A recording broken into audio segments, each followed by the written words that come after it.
మరో caller. Hello, Paparao గారు మాట్లాడండి. వాసుదేవన్ గారు నమస్కారం అండి. మీకు ఛానల్లో ఉన్న పెద్దలకి శుభోదయం. ఇప్పుడు వైసీపీ వాళ్ళు 3 రోజులు అనేసి 3 మొక్కలు అట్లా ఆడారు సార్. వీళ్ళు కూడాను తొందరగా అమరావతిని పూర్తి చేస్తే బాగుంటుంది. అలాగే సూపర్ 6 లో వీళ్ళు ఇచ్చింది ఓన్లీ గ్యాస్ సిలిండర్, మిగతావి కూడాను ఫలానా స్పెసిఫిక్ డేట్ అంటూ పెట్టుకొని ఇస్తే, ఇప్పుడు ఆగస్టు 15 నుంచి ఉచిత బస్సు ఏదో అంటున్నారు. అలా మిగతా ఉన్నవి కూడాను అమ్మఒడి, రైతు భరోసా ఎప్పుడు ఇస్తారు, ఫలానా స్పెసిఫిక్ డేట్స్ అంటూ చెప్తే బాగుంటుంది అనేసి నా ఉద్దేశం. రైట్. ఓకే. సజ్జల రామకృష్ణారెడ్డి గారు కూడా నిన్న మాట్లాడారు. ఒకసారి అయితే విని ఒకసారి శ్రీకాంత్ గారి దగ్గరికి వెళ్ళాం. వాళ్ళ నిరసన కార్యక్రమం ఏం చేశారు, వాళ్ళ ఉద్దేశం ఏంది, అన్నీ కూడా వైసీపీ ఉద్దేశం ఏంది కూడా తెలుసుకుందాం. ఒకసారి సజ్జల రామకృష్ణారెడ్డి గారు మాట్లాడింది. ఒకరు తన తల్లితో కలిసి రిజైన్ చేసిన రోజు గురించి అదే చేశారు. ప్రతిపక్షంలో 14-19 మధ్య ఉన్నప్పుడు అట్లే చేశాం. 19-24 మధ్య ఉన్నప్పుడు ప్రభుత్వంలో ఉన్న ఇంతే బాధ్యతాయుతంగా అడ్రస్ చేస్తూ వచ్చాం. మీకు మీరు కంపేర్ చేసుకోవచ్చు. మీడియా మిత్రులకు చెప్తున్నా, ప్రజలను రిక్వెస్ట్ చేస్తున్నా. 19-24 మధ్య ఇప్పుడు జరుగుతున్న అల్లకల్లో ఏది చూసినా రైతాంగం పరిస్థితి కావచ్చు, లేదా విద్యార్థుల పరిస్థితి కావచ్చు, లేదా తల్లులు, గృహిణులు, డ్వాక్రా మహిళలు, ఏ sector, name any sector, issue ఏదన్నా వచ్చినప్పుడు, క్రైసిస్ వచ్చినప్పుడు అడ్రస్ చేయకుండా మా ప్రభుత్వం, జగన్మోహన్ రెడ్డి గారి ప్రభుత్వం, వైఎస్ఆర్సీ ప్రభుత్వం ఉన్న ఇన్సిడెంట్స్ కానీ ఇన్సిడెంట్ కానీ ఒకటైనా ఉందా? మీకు కనిపించదు. నిరంతరం ఉదయం నుంచి రాత్రి వరకు ఎంటైర్ యంత్రాంగం, ప్రభుత్వ యంత్రాంగం వీటి మీద ఫోకస్ పెట్టే రకంగా మోటివేట్ చేశారు జగన్మోహన్ రెడ్డి గారు, నడిపించారు గవర్నమెంట్ను. దాని ఫలితాలు కూడా అలాగే కనపడినాయి. లేదంటే అసాధ్యం అంత తక్కువ టైంలో. అది వరదలు కావచ్చు, ఇంకోటి కరువు ఇది కావచ్చు, ధరలు, మద్దతు ధరల విషయంలో కావచ్చు.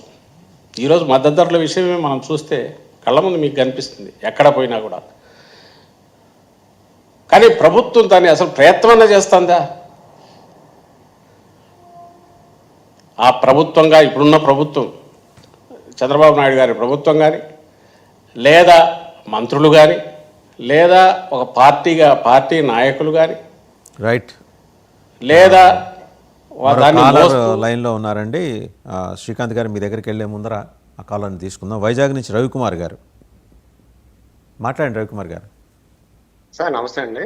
వాసుదేవ్ గారు, మొత్తం ఆంధ్రప్రదేశ్లో ఉన్న పాల్గొన్న పెద్దలందరికీ నమస్కారం అండి. మార్నింగ్ సార్, యాక్చువల్గా నేను మాట్లాడుతున్నది ఇప్పుడు ప్రెసెంట్ ఆంధ్రప్రదేశ్ అంటే అప్పుల్లో ఉందండి బాగానే, అది అందరికీ తెలిసిన విషయం.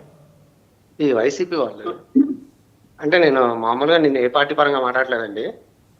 ఈ అమ్మఒడి అనేది గవర్నమెంట్ స్కూళ్ళు అన్ని ఫ్రీ చేస్తారు కదా, ఆల్రెడీ అమ్మఒడి అనేది ఎందుకంటే ఇలాంటివి ఇవ్వడం అంటే ప్రజలకు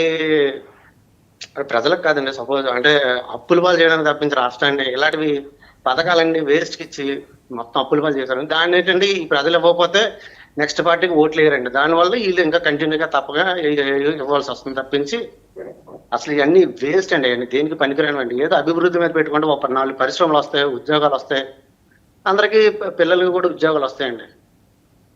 చేస్తున్నారు కదండి. ఇండస్ట్రియల్ పాలసీలో భాగంగా పరిశ్రమల్ని ఇన్వైట్ చేస్తున్నారు. మొన్న గనక చూస్తే దావోస్ వెళ్ళిన తర్వాత వచ్చిన రెస్పాన్స్ మీరు చూశారు. అండ్ ఇండస్ట్రియలిస్టులు ధైర్యంగా ఈరోజు ధైర్యంగా ముందుకు వస్తున్నారు. నేను చేయలేదు అనట్లేదు సార్. ఈ ప్రభుత్వంలో ఏదో కొద్దో గొప్ప అందరూ నిజంగా తిరుగుతున్నారు సార్. ఆ ఇంతకు ముందు గవర్నమెంట్ అయితే మరీ దారుణం సార్. ఎక్కడ మా వైజాగ్ అయితే ఎంత చక్కగా ఉండేదండి, ఈ రోజు నరకం చూపించారండి. అంటే ఈవేళ కాదు, సారీ అండి, ఆ వైసీపీ అండి నరకం చూసారండి. అలాంటిది ఈవేళ రోడ్లు బాగున్నాయి, చక్కగా ఉన్నాయి.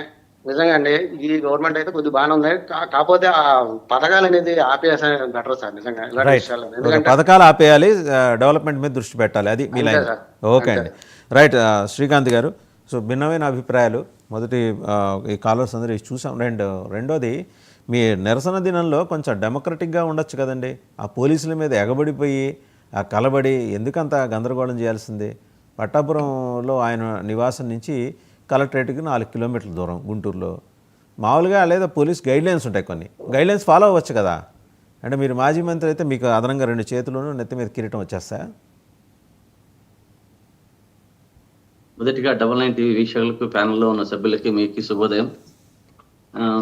వసుదేవన్ గారు, పూర్వకాలం నుంచి ఒక సామెత ఉంది, ఎద్దుకి ఎదురుగా నిలబడకూడదు, గాడిదకు వెనకగా నిలబడకూడదు, మూర్ఖునికి అండగా ఎప్పటికీ ఒక్క నిమిషం అండి, ఒక ఇంటర్నేషనల్ కాలర్ ఉన్నారండి, జర్మనీ నుంచి రాజారావు గారట, వారిది విని మీ దగ్గరికి వద్దాం.